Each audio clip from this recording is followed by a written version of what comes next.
experimentado açoites, apedrejamentos e insultos por toda parte, mas, de todas as perseguições e provações, esta é a mais absurda. O próprio médico não sabia como interpretar esse conceito, quando o ex-rabino prosseguiu: temos de evitar isso, por todos os meios ao nosso alcance. Como encarar essa deliberação extravagante de repetir a cena do Calvário? Qual o discípulo que teria coragem de submeter-se a essa falsa paródia com a ideia mesquinha de atingir o plano do Mestre, no testemunho aos homens? O Sinédrio está enganado. Ninguém no mundo logrará um Calvário igual ao do Cristo. Sabemos que em Roma os cristãos começam a morrer no sacrifício, tomados por escravos misérrimos. Os poderes perversos do mundo desencadeiam a tempestade de ignomínia sobre a fronte dos seguidores do Evangelho. Se eu tiver de testificar de Jesus, falo-ei em Roma. Saberei morrer junto dos companheiros, como um homem comum e pecador, mas não me submeterei ao papel de falso imitador do Messias prometido. Destarte, já que o processo vai ser novamente debatido pelo novo governador, apelarei para César. O médico fez um gesto de assombro. Como a maioria dos cristãos eminentes de todas as épocas, Lucas não conseguia compreender aquele gesto, interpretado, à primeira vista, como negativa do testemunho. Entretanto, objetou com certa hesitação: Jesus não recorreu para as altas autoridades no sacrifício da cruz, e eu receio que os discípulos não saibam interpretar tua atitude, como convém. Discordo de ti, respondeu Paulo. Resoluto: se as comunidades cristãs não puderem compreender minha resolução, prefiro passar a seus olhos como pedante desatento, nesta hora singular de minha vida. Sou pecador e devo desprezar o elogio dos homens. Se me condenarem, não estarão em erro. Sou imperfeito e preciso testemunhar nessa condição verdadeira de minha vida. De outro modo seria perturbar minha consciência, provocando um falso apreço humano. Muito impressionado, Lucas guardou a lição inesquecível. 3 dias depois dessa entrevista, o governador regressava à sede do governo provincial, acompanhado de numeroso séquito de israelitas dispostos a conseguir a entrega do famoso prisioneiro. Pórcio Festo, com a serenidade que lhe marcava as atitudes políticas, procurou conhecer imediatamente a situação. Reviu o processo meticulosamente, inteirando-se dos títulos de cidadania romana do acusado, de acordo com a legislação em vigor. E notando a insistência dos rabinos que denotavam enorme ansiedade pela solução do assunto, convocou uma reunião para novo exame das declarações do acusado, no intuito de satisfazer a política regional de Jerusalém. O convertido de Damasco, alquebrado de corpo, mas sempre revigorado de espírito, compareceu à assembleia sob os olhares rancorosos dos irmãos de raça, que pleiteavam sua remoção a todo custo. O tribunal de Cesareia atraía grande multidão, ansiosa de conhecer o novo julgamento. Discutiam os israelitas, os cristãos comentavam os debates em atitude defensiva. Mais de uma vez, Pórcio Festo foi obrigado a levantar a voz, reclamando atenção e silêncio. Abertos os trabalhos da Assembleia Singular, o governador interrogou o acusado, com energia cheia de nobreza. Paulo de Tarso, entretanto, respondeu a todas as arguições com a serenidade que lhe era peculiar.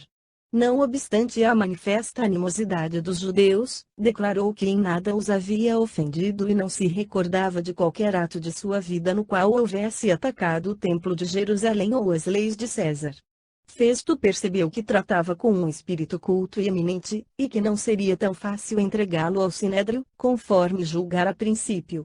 Alguns rabinos haviam insistido para que ordenasse a remoção para Jerusalém, pura e simplesmente, a revelia de quaisquer preceitos legais. O governador não hesitaria, nesse particular, fazendo valer sua influência política, mas não quis praticar um ato arbitrário antes de conhecer as qualidades morais do homem focalizado pelas intrigas judaicas. No íntimo, considerava que, se tratasse de uma personagem vulgar, poderia entregá-lo sem receio à autoridade tirânica do Sinédrio que, certo, o liquidaria, mas, outro tanto não aconteceria, caso verificasse nobreza e inteligência no prisioneiro, porquanto, com o seu acurado senso político, não desejava adquirir um inimigo capaz de prejudicá-lo a qualquer tempo. tendo reconhecido os altos dotes intelectuais e morais do apóstolo, modificou inteiramente a sua atitude. Passou logo a considerar com mais severidade o interlocutor, chegando à conclusão de que seria crime agir com parcialidade no feito. Além da cultura que o acusado exibia, tratava-se de um cidadão romano por títulos legitimamente adquiridos. Formulando novas conjecturas e com imensa surpresa para os representantes confiados do Sinédrio, Pórcio Festo perguntou ao prisioneiro se consentia em voltar a Jerusalém, a fim de lá ser julgado, perante ele próprio, pelo tribunal religioso da sua raça. Paulo de Tarso, compreendendo a cilada dos israelitas, replicou tranquilamente, enchendo a assembleia de assombro: Senhor governador, estou diante do tribunal de César, a fim de ser definitivamente julgado. Há mais de 2 anos espero a decisão de um processo que não posso compreender. Como sabeis, a ninguém ofendi. Minha prisão derivou, tão só, das intrigas religiosas de Jerusalém. Desafio, neste particular, o conceito dos mais exigentes. Se pratiquei algum ato indigno, peço, eu mesmo, a sentença de morte. Convocado a novo julgamento, acreditei tivesseis a coragem necessária para romper com as aspirações inferiores do Sinédrio, fazendo justiça à vossa longanimidade de administrador consciencioso e reto. Continuo confiando na vossa autoridade, na vossa imparcialidade, isenta de favor, que ninguém poderá exigir dos vossos encargos honrosos e delicados. Examinai detidamente as acusações que me retêm no cárcere de Cesareia. Verificareis que nenhum poder provincial poderá entregar-me à tirania de Jerusalém. Reconhecendo essa valiosa circunstância e invocando meus títulos, embora creia sinceramente em vossas deliberações sábias e justas, apelo, desde já, para César. A atitude inesperada do apóstolo dos gentios provocou geral espanto. Pórcio Festo, muito pálido, engolfou-se em sérias cogitações. De sua cátedra de juiz, ensinara, generosamente, o caminho da vida a muitos acusados e malfeitores. Entretanto, naquela hora inolvidável de sua existência, encontrava um réu que lhe falava ao coração. A resposta de Paulo valia um programa de justiça e de ordem. Com imensa dificuldade pedia o restabelecimento da calma, no recinto. Os representantes do judaísmo discutiam acaloradamente entre si. Alguns cristãos, mais apressados, comentavam desfavoravelmente a atitude do apóstolo, apreciando-a superficialmente, como se constituísse uma negação do testemunho. O governador reuniu, à pressa, o pequeno conselho dos rabinos mais influentes. Os doutores da lei antiga insistiram pela adoção de medidas mais enérgicas, no pressuposto de que Paulo se modificaria com algumas bastonadas.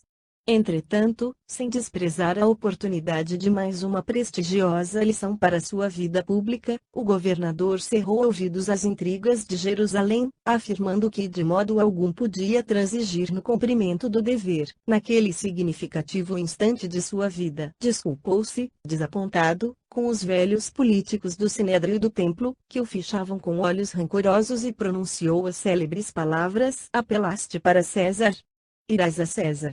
Com essa antiga fórmula ficaram encerrados os trabalhos do novo julgamento. Os representantes do Sinédrio retiraram-se extremamente irritados, exclamando um deles, em voz alta, para o prisioneiro que recebeu o insulto serenamente: só os desertores malditos apelam para César. Vai-te para os gentios, indigno intrusão. O apóstolo fixou-o com benignidade, enquanto se preparava para voltar ao cárcere. O governador, sem perder tempo, determinou-se anotasse a petição do réu, para prosseguimento do feito. No dia seguinte demorou-se a estudar o caso e sentiu-se presa de grande indecisão. Não podia enviar o acusado à capital do império, sem justificar os motivos da prisão, por tanto tempo, nos cárceres de Cesareia. Como proceder? Mas, decorridos alguns dias, Herodes Agripa e Berenice vinham saudar o novo governador, em visita cerimoniosa e imprevista.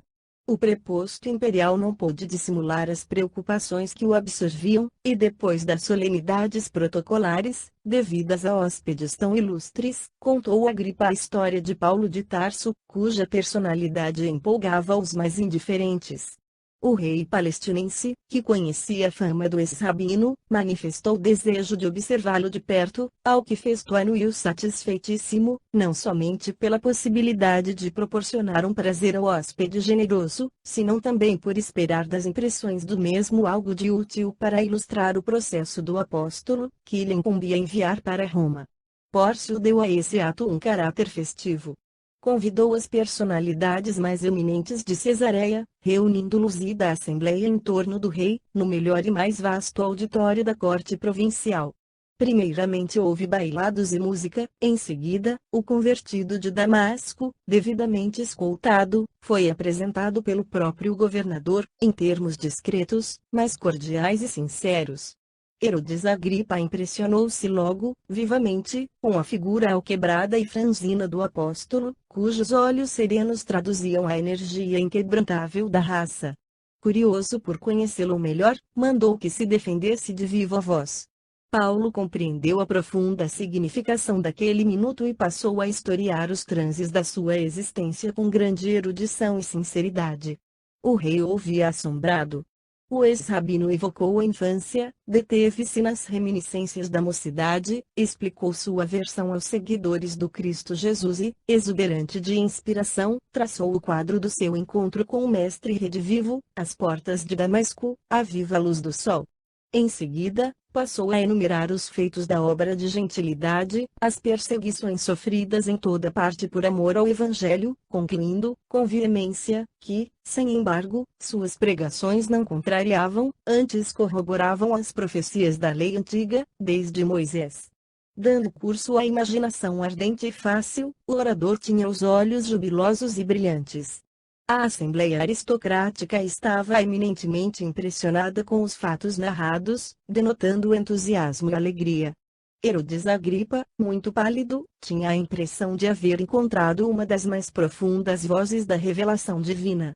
Pórcio Festo não ocultava a surpresa que lhe assaltara subitamente o espírito.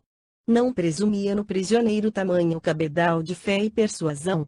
Ouvindo o apóstolo descrever as cenas mais belas do seu apostolado com os olhos repletos de alegria e de luz, transmitindo ao auditório atento e comovido ideias imprevistas e singulares, o governador considerou que se trataria de um louco sublime e disse-lhe, em alta voz, na intercorrência de uma pausa mais prolongada: Paulo, és um desvairado.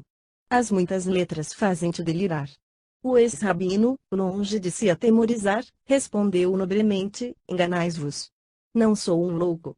Diante da vossa autoridade de romano ilustre, eu não me atreveria a falar desta maneira, pois reconheço que não estáis devidamente preparado para ouvir-me. Os patrícios de Augusto são também de Jesus Cristo, mas ainda não conhecem plenamente o Salvador. A cada qual, devemos falar de acordo com sua capacidade espiritual. Aqui, porém, senhor governador, se falo com ousadia é porque me dirijo a um rei que não ignora o sentido de minhas palavras. Herodes Agripa terá ouvido Moisés, desde a infância. É romano pela cultura, mas alimentou-se da revelação de Deus aos seus antepassados. Nenhuma de minhas afirmações lhe pode ser desconhecida.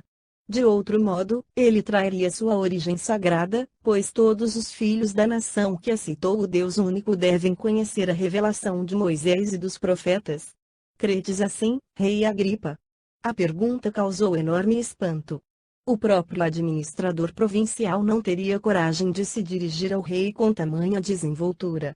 O ilustre descendente de Antipas estava altamente surpreendido.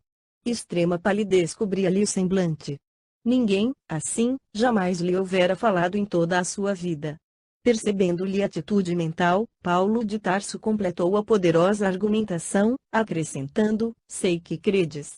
Confuso com o desembaraço do orador, Agripa sacudiu a fronte como se desejasse expulsar alguma ideia importuna, esboçou um sorriso vago, dando a entender que estava senhor de si, e disse em tom de gracejo: ora esta, por pouco me persuades a fazer uma profissão de fé cristã. O apóstolo não se deu por vencido e revidou: oxalá que, por pouco ou muito, vos fizesseis discípulo de Jesus, não somente vós, mas todos quantos nos ouviram hoje. Pórcio Festo compreendeu que o rei estava muito mais impressionado do que se supunha e, desejoso de modificar o ambiente, propôs que as altas personalidades se retirassem para a refeição da tarde, em palácio.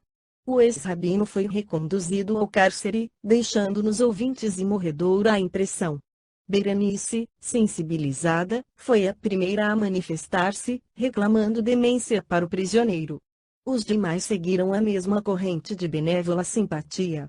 Herodes Agripa tentou uma fórmula digna para que o apóstolo fosse restituído à liberdade.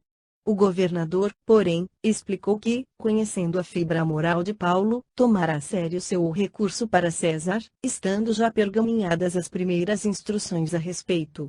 Cioso das leis romanas, pôs embargos ao alvitre, embora pedisse o socorro intelectual do rei para a carta de justificação, com que o acusado deveria apresentar-se à autoridade competente, na capital do império.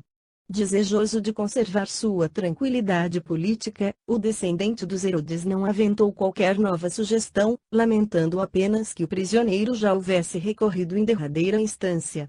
Procurou então cooperar na redação do documento, mostrando-se contrário ao pregador do Evangelho tão só pela circunstância de haver suscitado muitas lutas religiosas na camada popular, em desacordo com a unidade de fé colimada pelo Sinédrio como baluarte defensivo das tradições do judaísmo. Para isso, o próprio rei assinara como testemunha, emprestando maior importância às alegações do preposto imperial. Pórcio Festo registrou o auxílio, extremamente satisfeito. Estava resolvido o problema e Paulo de Tarso poderia partir com a primeira leva de sentenciados, para Roma. Escusado dizer que recebeu a notícia com serenidade.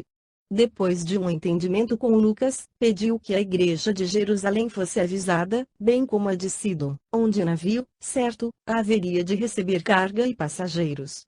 Todos os amigos de Cesareia foram mobilizados no serviço das comovedoras mensagens que o ex-rabino dirigiu às amadas igrejas, menos Timóteo, Lucas e Aristarco, que se propunham acompanhá-lo à capital do império. Os dias correram, céleres, até que chegou o momento em que o centurião Júlio com a sua escolta foi buscar os prisioneiros para a viagem tormentosa. O centurião tinha plenos poderes para determinar todas as providências e, logo, evidenciando simpatia pelo apóstolo, ordenou fosse ele conduzido à embarcação desalgemado, em contraste com os demais prisioneiros. O tecelão de Tarso, apoiado ao braço de Lucas, reviu, placidamente, a tela clara e barulhenta das ruas, afagando a esperança de uma vida mais alta, em que os homens pudessem gozar fraternidade em nome do Senhor Jesus. Seu coração mergulhava em doces reflexões e preces ardentes, quando foi surpreendido com a compacta multidão que se premia e agitava na extensa praça beira-mar. Filas de velhos, de jovens e crianças, aglomeraram-se junto dele, a poucos metros da praia. À frente, Tiago Alquebrado e velhinho, vindo de Jerusalém com grande sacrifício, por trazer-lhe o ósculo fraternal. O ardente defensor da gentilidade não conseguiu dominar a emoção. Bandos de crianças atiraram-lhe flores. O filho de Alfeu, reconhecendo a nobreza daquele espírito heróico, tomou-lhe a destra e beijou-a com efusão. Ali estava com todos os cristãos de Jerusalém, em condições de fazer a viagem. Ali estavam confrades de Jope, de Lida, de Antipatris, de todos os quadrantes provinciais. As crianças da gentilidade uniam-se aos pequeninos judeus, que saudavam carinhosamente o apóstolo prisioneiro. Velhos aleijados aproximavam-se respeitosos e exclamavam: "Não deveríeis partir." Mulheres humildes agradeciam os benefícios recebidos de suas mãos. Doentes curados comentavam a colônia de trabalho que ele sugerira e ajudara a fundar na igreja de Jerusalém e proclamavam sua gratidão em altas vozes. Os gentios, convertidos ao Evangelho, beijavam-lhe as mãos, murmurando: "Quem nos ensinará doravante, a sermos filhos do Altíssimo?" Meninos amorosos apegavam-se-lhe à túnica, sob os olhares de mães consternadas. Todos lhe pediam que ficasse, que não partisse, que voltasse breve para os serviços abençoados de Jesus. Subitamente, recordou a velha cena da prisão de Pedro, quando, ele, Paulo, arvorado em verdugo dos discípulos do Evangelho, visitara a igreja de Jerusalém, chefiando uma expedição punitiva. Aqueles carinhos do povo lhe falavam brandamente à alma. Significavam que já não era o algoz implacável que, até então, não pudera compreender a misericórdia divina, traduziam a quitação do seu débito com a alma do povo. De consciência um tanto aliviada, recordou-se de Abigail e começou a chorar. Sentia-se, ali, como no seio dos filhos do Calvário que o abraçavam, reconhecidos. Aqueles mendigos, aqueles aleijados, aquelas criancinhas eram a sua família. Naquele inesquecível minuto da sua vida, sentia-se plenamente identificado no ritmo da harmonia universal. Brisas suaves de mundos diferentes balsamizavam-lhe a alma, como se houvesse atingido uma região divina, depois de vencer grande batalha. Pela primeira vez, alguns pequeninos chamaram-lhe pai. Inclinou-se, com mais ternura, para as criancinhas que o rodeavam. Interpretava todos os episódios daquela hora inolvidável como uma bênção de Jesus que o ligava a todos os seres. À sua frente, o oceano em calma assemelhava-se a um caminho infinito e promissor de misteriosas e inefáveis belezas. Júlio, o centurião da guarda, aproximou-se comovido e falou com brandura: infelizmente, chegou o momento de partir. E, testemunha das manifestações tributadas ao apóstolo, também ele tinha os olhos úmidos. Muitos réus se lhe haviam já deparado naquelas circunstâncias e eram todos revoltados, desesperados, ou penitentes arrependidos. Aquele, porém, estava sereno e quase feliz. Júbilo indizível lhe transbordava dos olhos brilhantes. Além disso, sabia que aquele homem, dedicado ao bem de todas as criaturas, não cometera falta alguma. Por isso mesmo, conservou-se ao seu lado, como querendo compartilhar dos transportes afetuosos do povo, como a demonstrar a consideração que lhe merecia. O apóstolo dos gentios abraçou os amigos pela última vez. Todos choravam discretamente, à maneira dos sinceros discípulos de Jesus, que não pranteiam sem consolo. As mães ajoelhavam-se com os filhinhos na areia alva, os velhos, apoiando-se a rudes cajados, com imenso esforço. Todos os que abraçavam o campeão do Evangelho, punham-se de joelhos, rogando ao Senhor que abençoasse o seu novo roteiro. Concluindo as despedidas, Paulo acentuava com serenidade heróica: choremos de alegria, irmãos. Não há maior glória neste mundo que a de estar o homem a caminho de Cristo Jesus. O Mestre foi ao encontro do Pai, através dos martírios da cruz. Abençoemos nossa cruz de cada dia. É preciso trazermos as marcas do Senhor Jesus. Não acredito possa voltar aqui, com este alquebrado corpo de minhas lutas materiais. Espero que o Senhor me conceda o derradeiro testemunho em Roma. Entretanto, estarei convosco pelo coração, voltarei às nossas igrejas em espírito, cooperarei no vosso esforço nos dias mais amargos. A morte não nos separará, tal como não separou o Senhor da comunidade dos discípulos. Nunca estaremos distantes uns dos outros e, por isso mesmo, prometeu Jesus que estaria ao nosso lado até ao fim dos séculos. Júlio ouviu a exortação, comovidamente. Lucas e Aristarco soluçavam baixinho. A seguir, o apóstolo tomou o braço do médico amigo e, seguido de perto pelo centurião, caminhou resoluto e sereno em demanda do barco. Centenas de pessoas acompanharam as manobras da largada, em santificado recolhimento regado de lágrimas e preces. Enquanto o navio se afastava lento, Paulo e os companheiros contemplavam Cesareia, de olhos umedecidos. A multidão silenciosa, dos que ficavam em pranto, acenava e ondeava na praia que a distância, aos poucos, diluía. Jubiloso e reconhecido, Paulo de Tarso descansava a olhar no campo de suas lutas acerbas, meditando nos longos anos de lutas e reparações necessárias. Recordava a infância, os primeiros sonhos da juventude, as inquietações da mocidade, os serviços dignificantes do Cristo, sentindo que deixava a Palestina para sempre. Grandiosos pensamentos o empolgavam, quando Lucas se aproximou e, apontando à distância aos amigos que continuavam genuflexos, exclamou brandamente: poucos fatos me comoveram tanto no mundo, como este. Registrarei nas minhas anotações como foste amado por quantos receberam das tuas mãos fraternais o benefício de Jesus. Paulo pareceu ponderar profundamente a advertência e acentuou: não, Lucas. Não escrevas sobre virtudes que não tenho. Se me amas não deves expor meu nome a falsos julgamentos. Deves falar, isso sim, das perseguições por mim movidas aos seguidores do Santo Evangelho, do favor que o Mestre me dispensou às portas de Damasco, para que os homens mais empedernidos não desesperem da salvação e aguardem a sua misericórdia no momento justo. Citarás os combates que temos travado desde o primeiro instante, em face das imposições do farisaísmo e das hipocrisias do nosso tempo, comentarás os obstáculos vencidos, as humilhações dolorosas, as dificuldades sem conta, para que os futuros discípulos não esperem a redenção espiritual com o repouso falso do mundo, confiantes no favor incompreensível dos deuses e sim com trabalhos ásperos, com sacrifícios abençoados pelo aperfeiçoamento de si mesmos. Falarás de nossos encontros com os homens poderosos e cultos, de nossos serviços junto dos desfavorecidos da sorte, para que os seguidores do Evangelho no futuro, não se arreceiem das situações mais difíceis e escabrosas, conscientes de que os mensageiros do Mestre os assistirão, sempre que se tornem instrumentos legítimos da fraternidade e do amor, ao longo dos caminhos que se desdobram à evolução da humanidade.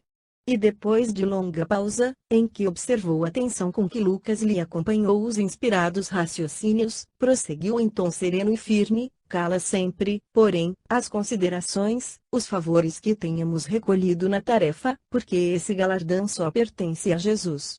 Foi Ele quem removeu nossas misérias angustiosas, enchendo o nosso vácuo, foi sua mão que nos tomou caridosamente e nos reconduziu ao caminho santo. Não me contaste tuas lutas amargurosas no passado distante? Não te contei como fui perverso e ignorante, em outros tempos. Assim como iluminou minhas veredas sombrias, as portas de Damasco, levou-te ele à igreja de Antioquia, para que lhe ouvisses as verdades eternais.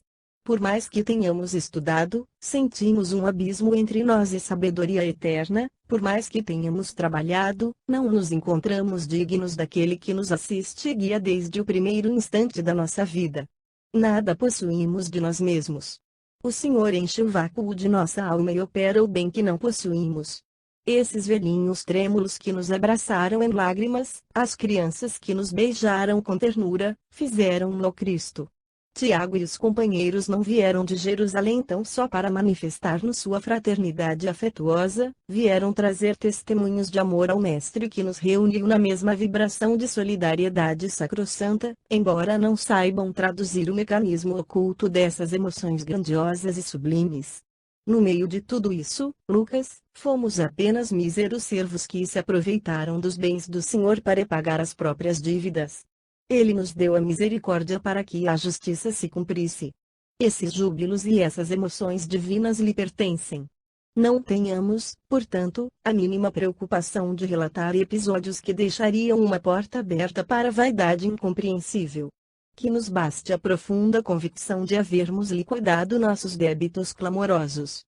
Lucas ouviu admirado essas considerações oportunas e justas, sem saber definir a surpresa que lhe causavam. Tens razão, disse finalmente, somos fracos demais para nos atribuirmos qualquer valor. Além disso, acrescentou Paulo, a batalha do Cristo está começada. Toda vitória pertencerá ao seu amor e não ao nosso esforço de servos endividados. Escreve, portanto, tuas anotações do modo mais simples e nada comentes que não seja para a glorificação do Mestre no seu Evangelho imortal. Enquanto Lucas procurava Aristarco para transmitir-lhe aquelas sugestões sábias e afetuosas, o ex-rabino continuou fitando o casario de Cesareia, que se apagava agora no horizonte. A embarcação navegava suavemente, afastando-se da costa. Por longas horas, deixou-se ficar ali, meditando o passado que lhe surgia aos olhos espirituais, qual imenso crepúsculo. Mergulhado nas reminiscências entrecortadas de preces a Jesus, ali permaneceu em significativo silêncio, até que começaram a brilhar no firmamento muito azul os primeiros astros da noite. 9. O prisioneiro do Cristo. O navio de Adramítio da Mísia, em que viajavam o apóstolo e os companheiros, no dia imediato tocou em Sidon, repetindo-se as cenas comovedoras da véspera. Júlio permitiu que o ex-rabino fosse ter com os amigos, na praia, verificando-se as despedidas entre exortações de esperanças e muitas lágrimas. Paulo de Tarso ganhou ascendência moral sobre o comandante, marinheiros e guardas. Sua palavra vibrante conquistara as atenções gerais. falava de Jesus, não como de uma personalidade inatingível, mas como de um mestre amoroso e amigo das criaturas, a seguir de perto a evolução e redenção da humanidade terrena desde os seus primórdios. Todos desejavam ouvir-lhe os conceitos, relativamente ao Evangelho e quanto à sua projeção no futuro dos povos. A embarcação frequentemente deixava de visar paisagens gratíssimas ao olhar do apóstolo. Depois de costear a Fenícia, surgiram os contornos da ilha de Chipre de cariciosas recordações. Nas proximidades de Panfilha exultou de íntima alegria pelo dever cumprido, e assim chegou ao porto de Mira, na Lícia. Foi aí que Júlio resolveu tomar passagem com os companheiros numa embarcação alexandrina, que se dirigia para a Itália. Desse modo, a viagem continuou, mas com perspectivas desfavoráveis. O navio levava excesso de carga. Além de grande quantidade de trigo, tinha a bordo 276 pessoas. Aproximava-se o período difícil para os trabalhos de navegação. Os ventos sopravam de rijo, contrariando a rota. Depois de longos dias, ainda vogavam na região do Caldo. Vencendo dificuldades extremas, conseguiram tocar em alguns pontos de Creta. Observando os obstáculos da jornada e obedecendo à própria intuição, o apóstolo, confiado na amizade de Júlio, chamou-o em particular e sugeriu o inverneio em Caloimenes. O chefe da corte tomou o alvitre em consideração e apresentou-o ao comandante e ao piloto, os quais o houveram por descabível. Que significa isso, centurião? Perguntou o capitão, enfático, com um sorriso algo irônico. Dar crédito a esses prisioneiros, pois estou a ver que se trata de algum plano de fuga, maquinado com sutileza e prudência. Mas, seja como for, o alvitre é inaceitável, não só pela confiança que devemos ter em nossos recursos profissionais, como porque precisamos atingir o porto de Fênix, para o repouso necessário. O centurião desculpou-se como pôde, retirando-se um tanto vexado. Desejaria protestar, esclarecendo que Paulo de Tarso não era um simples réu comum, que não falava por si só, mas também por Lucas, que igualmente fora marítimo dos mais competentes. Não lhe convinha, porém, comprometer sua brilhante situação militar e política, em antagonismo com as autoridades provincianas. Era melhor não insistir, sob pena de ser mal compreendido pelos homens de sua classe. Procurou o apóstolo e fê-lo sabedor da resposta. Paulo, longe de magoar-se, murmurou calmamente: não nos entristeçamos por isso. Estou certo de que os óbices hão de ser muito maiores do que possamos suspeitar. Haveremos, porém, de lograr algum proveito, porque, nas horas angustiosas, recordaremos o poder de Jesus, que nos avisou a tempo. A viagem continuou entre receios e esperanças. O próprio centurião estava agora convencido da inoportunidade da arribada em Caloimenes, porque, nos 2 dias que se seguiram ao conselho do apóstolo, as condições atmosféricas melhoraram bastante. Logo, porém, que se fizeram ao mar alto, rumo a Fênix, um furacão imprevisto caiu de súbito. De nada valeram providências improvisadas. A embarcação não podia enfrentar a tempestade e forçoso foi deixá-la à mercê do vento impetuoso, que arrebatou para muito longe, envolta em denso nevoeiro. Começaram, então, padecimentos angustiosos para aquelas criaturas insuladas no abismo revolto das ondas encapeladas. A tormenta parecia eternizar-se. Havia quase 2 semanas que o vento rugia incessante, destruidor. Todo o carregamento de trigo foi alijado, tudo que representava excesso de peso, sem utilidade imediata, foi tragado pelo monstro insaciável e rugidor. A figura de Paulo foi encarada com veneração. A tripulação do navio não podia esquecer o seu alvitre. O piloto e o comandante estavam confundidos e o prisioneiro tornara-se alvo de respeito e consideração unânimes. O centurião, principalmente, permanecia constantemente junto dele, crente de que o ex-rabino dispunha de poderes sobrenaturais e salvadores. O abatimento moral e o enjoo espalharam o desânimo e o terror. O apóstolo generoso, no entanto, acudia a todos, um por um, obrigando-os a se alimentarem e confortando-os moralmente. De quando a quando, soltava o verbo eloquente, com a devida permissão de Júlio, falava aos companheiros da hora amarga, procurando identificar as questões espirituais com o espetáculo convulsivo da natureza. Irmãos, dizia em voz alta para a assembleia estranha, que o ouvia transida de angústia, eu creio que tocaremos breve a terra firme. Entretanto, assumamos o compromisso de jamais olvidar a lição terrível desta hora. Procuraremos caminhar no mundo qual marinheiro vigilante, que, ignorando o momento da tempestade, guarda a certeza da sua vinda. A passagem da existência humana para a vida espiritual assemelha-se ao instante amarguroso que estamos vivendo neste barco, há muitos dias. Não ignorais que fomos avisados de todos os perigos, no último porto que nos convidava a estagiar, livres de acidentes destruidores. Buscamos mar alto, de própria conta. Também Cristo Jesus nos concede celestes avisos no seu Evangelho de luz, mas, frequentemente optamos pelo abismo das experiências dolorosas e trágicas. A ilusão, como o vento sul, parece desmentir as advertências do Salvador, e nós continuamos pelo caminho da nossa imaginação viciada. Entretanto, a tempestade chega de repente. É preciso passar de uma vida para outra, a fim de retificarmos o rumo iniludível. Começamos por alijar o carregamento pesado dos nossos enganos cruéis, abandonamos os caprichos criminosos para aceitar plenamente a vontade augusta de Deus. Reconhecemos nossa insignificância e miséria, alcança-nos um tédio imenso dos erros que nos alimentavam o coração, tal como sentimos o nada que representamos neste arcabouço de madeiras frágeis, flutuante no abismo, tomados de singular enjoo, que nos provoca náuseas extremas. O fim da existência humana é sempre uma tormenta como esta, nas regiões desconhecidas do mundo interior, porque nunca estamos apercebidos para ouvir as advertências divinas e procuramos a tempestade angustiosa e destruidora, pelo roteiro de nossa própria autoria. A assembleia amedrontada ouvia-lhe os conceitos, empolgada de inominável pavor. Observando que todos se abraçavam, confraternizando-se na angústia comum, continuava: contemplemos o quadro dos nossos sofrimentos. Vede como o perigo ensina a fraternidade imediata. Estamos aqui, patrícios romanos, negociantes de Alexandria, plutocratas de Fenícia, autoridades, soldados, prisioneiros, mulheres e crianças. Embora diferentes uns dos outros, perante Deus a dor nos irmana os sentimentos para o mesmo fim de salvação e restabelecimento da paz. Creio que a vida em terra firme seria muito diferente, se as criaturas lá se compreendessem tal como acontece aqui, agora, nas vastidões marinhas. Alguns sopitavam o despeito, ouvindo a palavra apostolar, mas a grande maioria cercava-se, reconhecendo-lhe a inspiração superior e desejosa de confugir-se à sombra da sua virtude heróica.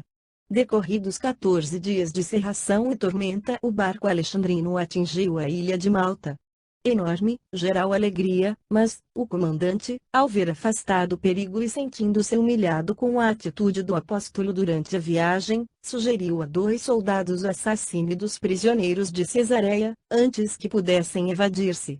Os prepostos do centurião assumiram a paternidade desse alvitre, mas Júlio se opôs, terminantemente, deixando perceber a transformação espiritual que o felicitava agora, à luz do Evangelho Redentor. Os presos que sabiam nadar atiraram-se à água corajosamente, os demais agarravam-se aos botes improvisados, buscando a praia. Os naturais da ilha, bem como os poucos romanos que lá residiam a serviço da administração, acolheram os náufragos com simpatia, mas, por numerosos, não havia acomodação para todos. Frio intenso enregelava os mais resistentes. Paulo, todavia, dando mostras do seu valor e experiência no afrontar intempéries, tratou de dar o exemplo aos mais abatidos, para que se fizesse fogo, sem demora. Grandes fogueiras foram acesas rapidamente para aquecimento dos desabrigados, mas, quando o apóstolo atirava um feixe de ramos secos à labareda crepitante, uma víbora cravou-lhe na mão os dentes venenosos. O ex-rabino sosteve-a no ar com um gesto sereno, até que ela caísse nas chamas, com estupefação geral. Lucas e Timóteo aproximaram-se aflitos. O chefe da corte e alguns amigos estavam desolados.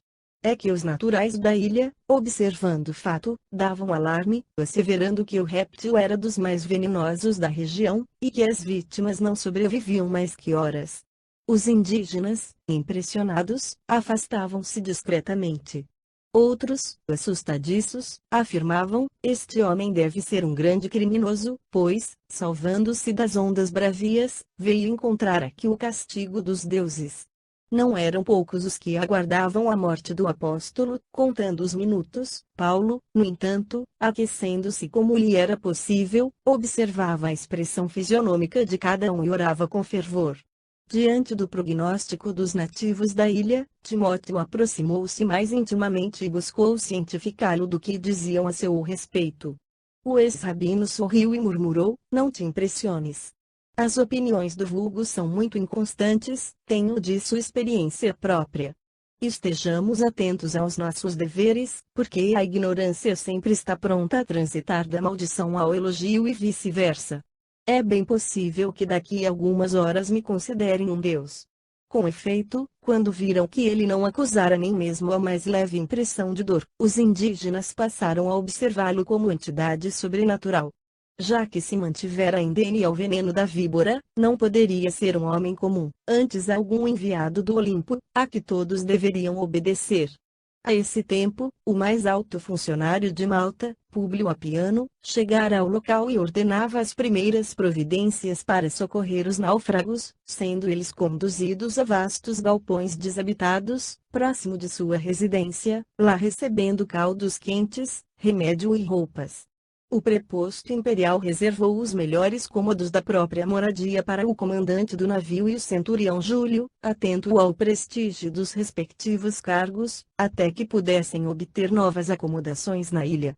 O chefe da corte, no entanto, sentindo-se agora extremamente ligado ao apóstolo dos gentios, solicitou ao generoso funcionário romano acolhesse o ex-rabino com a deferência que fazia jus, ao mesmo tempo que elogiava as suas virtudes heróicas. Ciente da elevada condição espiritual do convertido de Damasco e ouvindo os fatos maravilhosos, que lhe atribuíam no capítulo das curas, lembrou comovidamente ao centurião: ainda bem. Lembrança preciosa vossa, mesmo porque, tenho aqui meu pai enfermo e desejaria experimentar as virtudes desse santo varão do povo de Israel. Convidado por Júlio, Paulo aqueceu desassombrado e assim compareceu em casa de Públio. Levado à presença do ancião enfermo, impôs-lhe as mãos calosas e enrugadas, em prece comovedora e ardente. O velhinho, que ardia e se consumia em febre letal, experimentou imediato alívio e rendeu graças aos deuses de sua crença. Tomado de surpresa, Públio Apiano viu-o levantar-se procurando a destra do benfeitor para um ósculo santo. O ex-rabino, no entanto, valeu-se da situação e, ali mesmo, exaltou o divino mestre, pregando as verdades eternas e esclarecendo que todos os bens provinham do seu coração misericordioso e justo e não de criaturas pobres e frágeis, quanto ele. O preposto do império quis conhecer o evangelho imediatamente. Arrancando das dobras da túnica, em frangalhos, os pergaminhos da Boa Nova, único patrimônio que lhe ficara nas mãos, depois da tempestade, Paulo de Tarso passou a exibir os pensamentos e ensinos de Jesus. Quase com orgulho, Públio ordenou que o documento fosse copiado, e prometeu interessar-se pela situação do apóstolo, utilizando suas relações em Roma, a fim de lhe conseguir a liberdade. A notícia do feito espalhou-se em poucas horas. Não se falava de outra coisa, senão do homem providencial que os deuses haviam mandado à ilha, para que os doentes fossem curados e o povo recebesse novas revelações. Com a complacência de Júlio, o ex-rabino e os companheiros obtiveram um velho salão do administrador, onde os serviços evangélicos funcionaram regularmente, durante os meses do inverno rigoroso. Multidões de enfermos foram curados. Velhos misérrimos, na claridade dos tesouros do Cristo alcançaram novas esperanças. Quando voltou a época da navegação, Paulo já havia criado em toda a ilha uma vasta família cristã, cheia de paz e nobres realizações para o futuro. Atento aos imperativos da sua comissão, Júlio resolveu partir com os prisioneiros no navio Castor e Pólux, que ali invernara e se destinava à Itália. No dia do embarque, o apóstolo teve a consolação de aferir o interesse afetuoso dos novos amigos do Evangelho, recebendo, sensibilizado, manifestações de fraternal carinho. A bandeira augusta do Cristo também ali ficara desfraldada, para sempre. O navio demandou a costa italiana debaixo de ventos favoráveis. Chegados a Siracusa, na Sicília, amparado pelo generoso centurião, agora devotado amigo, Paulo de Tarso aproveitou os 3 dias de permanência na cidade, em pregações do reino de Deus, atraindo numerosas criaturas ao Evangelho. Em seguida, a embarcação penetrou o estreito, tocou em Régio, aproando daí a Pousolis, Puteoli, não longe de Vesúvio. Antes do desembarque, o centurião aproximou-se do apóstolo, respeitosamente, e falou: Meu amigo, até agora estiveste sob o amparo da minha amizade pessoal, direta, daqui por diante, porém, temos de viajar sob os olhares indagadores de quantos habitam nas proximidades da metrópole. Há que considerar vossa condição de prisioneiro. Notando-lhe o natural constrangimento, mescla de humildade e respeito, Paulo exclamou: Ora esta, Júlio, não te incomodes. Sei que tens necessidade de algemar-me os pulsos para a exata execução de teus deveres. Apressa-te a fazê-lo, pois não me seria lícito comprometer uma afeição tão pura, qual a nossa. O chefe da corte tinha os olhos molhados, mas, retirando as algemas da pequena bolsa, acentuou: Disputo a alegria de ficar convosco. Quisera ser, como vós, um prisioneiro do Cristo. Paulo estendeu a mão, extremamente comovido, permanecendo ligado ao centurião, sob o olhar carinhoso dos 3 companheiros. Júlio determinou que os prisioneiros comuns fossem instalados em prisões gradeadas e que Paulo, Timóteo, Aristarco e Lucas ficassem em sua companhia, numa pensão modesta. Em face da humildade do apóstolo e de seus colaboradores, o chefe da corte parecia mais generoso e fraternal. Desejoso de agradar ao velho discípulo de Jesus, mandou-se indicar, imediatamente, se em Pousolis havia cristãos e, em caso afirmativo, que fossem à sua presença, para conhecerem os trabalhadores da semeadura santa. O soldado incumbido da missão, daí a poucas horas, trazia consigo um generoso velhinho de nome Sesto Flacos, cuja fisionomia transbordava mais viva alegria. Logo à entrada, aproximou-se do velho apóstolo e osculou-lhe as mãos, regou-as de lágrimas, em transportes de espontâneo carinho. Estabeleceu-se, imediatamente, consoladora palestra de que Paulo de Tarso participava comovido. Flacos informou que a cidade tinha há muito a sua igreja, que o evangelho ganhava terreno nos corações, que as cartas do ex-rabino eram tema de meditação e estudo em todos os lares cristãos, que reconheciam em suas atividades a missão de um mensageiro do Messias Salvador. Tomando a velha bolsa arrancou, ali mesmo, a cópia da Epístola aos Romanos, guardada pelos confrades de Pousolis com especial carinho. Paulo tudo ouvia gratamente impressionado, parecendo-lhe que chegava a um mundo novo. Júlio, por sua vez, não cabia em si de contente. E, dando largas ao seu entusiasmo natural, Sesto Flacos expediu recados aos companheiros. Aos poucos, a modesta estalagem enchia-se de caras novas. Eram padeiros, negociantes e artífices que vinham, ansiosos, apertar a mão do amigo da gentilidade. Todos queriam beber os conceitos do apóstolo, vê-lo de perto, beijar-lhe as mãos.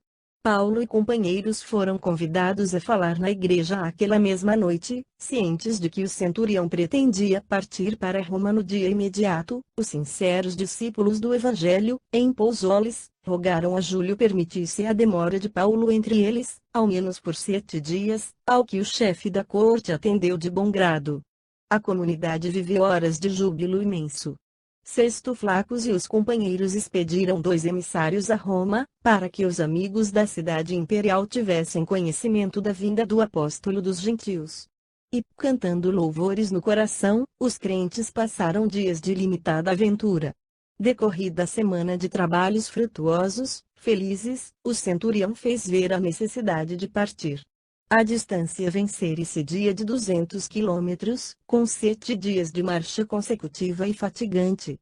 O pequeno grupo partiu acompanhado de mais de 50 cristãos de Pousoles, que seguiram o ex-rabino até Fórum de Apio, em cavalos resistentes, montando carinhosa guarda aos carros dos guardas e prisioneiros.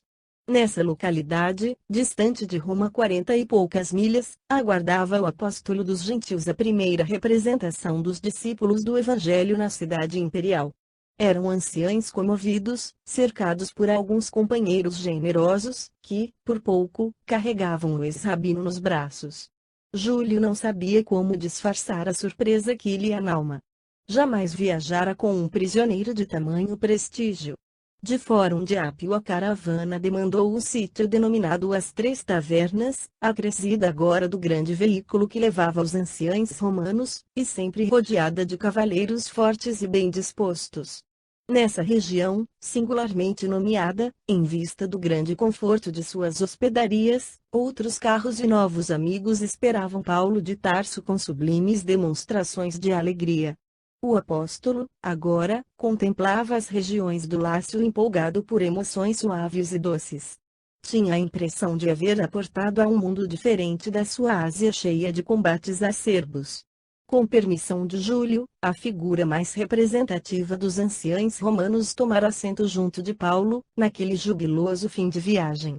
O velho Apolodoro, depois de certificar-se da simpatia do chefe da corte pela doutrina de Jesus, tornou-se mais vivo e minucioso no seu noticiário verbal, atendendo às perguntas afetuosas do apóstolo dos gentios. Vindes a Roma em boa época, acentuava o velhinho em tom resignado, temos a impressão de que nossos sofrimentos por Jesus vão ser multiplicados. Estamos em 60, mas há 3 anos que os discípulos do Evangelho começaram a morrer nas arenas do circo pelo nome Augusto do Salvador. Sim, disse Paulo de Tarso solicitamente. Eu ainda não havia sido preso em Jerusalém, quando ouvi referências às perseguições indiretas, movidas aos adeptos do cristianismo pelas autoridades romanas. Não são poucos, acrescentou o ancião, os que têm dado seu sangue nos espetáculos homicidas. Nossos companheiros têm caído a centenas, aos apupos do povo inconsciente, estraçalhados pelas feras ou nos postes do martírio. O centurião, muito pálido, interrogou, mas como pode ser isso? Há medidas legais que justifiquem esses feitos criminosos, e quem poderá falar em justiça no governo de Nero? Replicou Apolodoro com um sorriso de santa resignação. Ainda agora, perdi um filho amado nessas horrorosas carnificinas. Mas, como? Tornou o chefe da corte admirado. Muito simplesmente, esclareceu o velhinho. Os cristãos são conduzidos aos circos do martírio e da morte, como escravos faltosos e misérrimos. Como ainda não existe um fundamento legal que justifique semelhantes condenações, as vítimas são designadas como cativos que mereceram os suplícios extremos. Mas não existe um político, ao menos, que possa desmascarar o torpe sofisma. Quase todos os estadistas honestos e justos estão exilados, para não falar dos muitos induzidos ao suicídio pelos prepostos diretos do imperador. Acreditamos que a perseguição declarada aos discípulos do Evangelho não tardará muito. A medida tem sido retardada somente pela intervenção de algumas senhoras convertidas a Jesus, que tudo têm feito pela defesa de nossos ideais. Não fora isso, talvez a situação se revelasse mais dolorosa. Precisamos negar a nós mesmos e tomar a cruz, exclamou Paulo de Tarso, compreendendo o rigor dos tempos. Tudo isso é muito estranho para nós outros, ponderou Júlio acertadamente, pois não vemos razão para tamanha tirania. É um contrassenso a perseguição aos adeptos do Cristo, que trabalham pela formação de um mundo melhor, quando por aí medram tantas comunidades de malfeitores, a reclamarem repressão legal. Com que pretexto se promove esse movimento sorrateiro? Apolodoro pareceu concentrar-se e replicou: acusam-nos de inimigos do Estado, a solapar-lhe as bases políticas com ideias subversivas e destruidoras. A concepção de bondade, no cristianismo, dá aso a que muitos interpretem mal os ensinamentos de Jesus. Os romanos abastados, os ilustres, não toleram a ideia de fraternidade humana. Para eles o inimigo é inimigo, o escravo é escravo, o miserável é miserável. Não lhes ocorre abandonar, por um momento sequer, o festim dos prazeres fáceis e criminosos, para cogitar da elevação do nível social. Raríssimos os que se preocupam com os problemas da plebe. Um patrício caridoso é apontado com ironias. Num tal ambiente, os desfavorecidos da sorte encontraram no Cristo Jesus um Salvador bem-amado, e os avarentos um adversário a eliminar, para que o povo não alimente esperanças. Examinada essa circunstância, podemos imaginar o progresso da doutrina cristã, entre os aflitos e pobres, tendo-se em vista que Roma sempre foi um enorme carro de triunfo mundano, que segue com os verdugos autoritários e tirânicos na boleia, cercado de multidões famintas, que vão apanhando as migalhas de sobejo. As primeiras pregações cristãs passaram despercebidas, mas, quando a massa popular demonstrou entender o elevado alcance da nova doutrina, começaram as lutas acerbas. De culto livre em suas manifestações, o cristianismo passou a ser rigorosamente fiscalizado. Dizia-se que nossas células eram originárias de feitiçarias e sortilégios. Em seguida, como se verificaram pequenas rebeliões de escravos, nos palácios nobres da cidade, nossas reuniões de preces e benefícios espirituais foram proibidas. As agremiações foram dissolvidas à força. Em vista, porém, das garantias de que gozam as cooperativas funerárias, passamos a nos reunir alta noite no âmago das catacumbas. Ainda assim, descobertos pelos sequazes do imperador, nossos núcleos de oração têm experimentado pesadas torturas. É horrível tudo isso, exclamou o centurião compungido, e o que admira é ver funcionários dispostos a executar determinações tão injustas. Apolodoro sorriu e acentuou: a tirania contemporânea tudo justifica. Não levais, vós mesmo, um apóstolo prisioneiro? Entretanto, reconheço que sois dele um grande amigo. A comparação do velho e arguto observador fez empalidecer ligeiramente o centurião. Sim, sim, murmurava ele, tentando explicar-se. Paulo de Tarso, todavia, reconhecendo a posição e o embaraço do amigo, acudiu esclarecendo: mas a verdade é que não fui encarcerado por malvadez ou inópia dos romanos, desconhecedores de Jesus Cristo, mas por meus próprios irmãos de raça. Aliás, tanto em Jerusalém como em Cesareia, encontrei a mais sincera boa vontade dos prepostos do império. Em tudo isso, amigos, preponderam as injunções do serviço do Mestre. Para o êxito indispensável dos seus esforços remissores, os discípulos não poderão caminhar no mundo sem as marcas da cruz. Os interlocutores entreolharam-se satisfeitos. A explicação do apóstolo vinha a elucidar completamente o problema. O grupo numeroso alcançou Alba Longa, onde novo contingente de cavaleiros esperava o valoroso missionário. Daí até Roma, a caravana moveu-se mais vagarosa, experimentando sublimadas sensações de alegria. Paulo de Tarso, muito sensibilizado, admirava a beleza singular das paisagens desdobradas ao longo da Via Appia. Mais alguns minutos e os viajores atingiam a Porta Capena, onde centenas de mulheres e crianças aguardavam o apóstolo. Era um quadro comovente. O cortejo parou para que os amigos o abraçassem.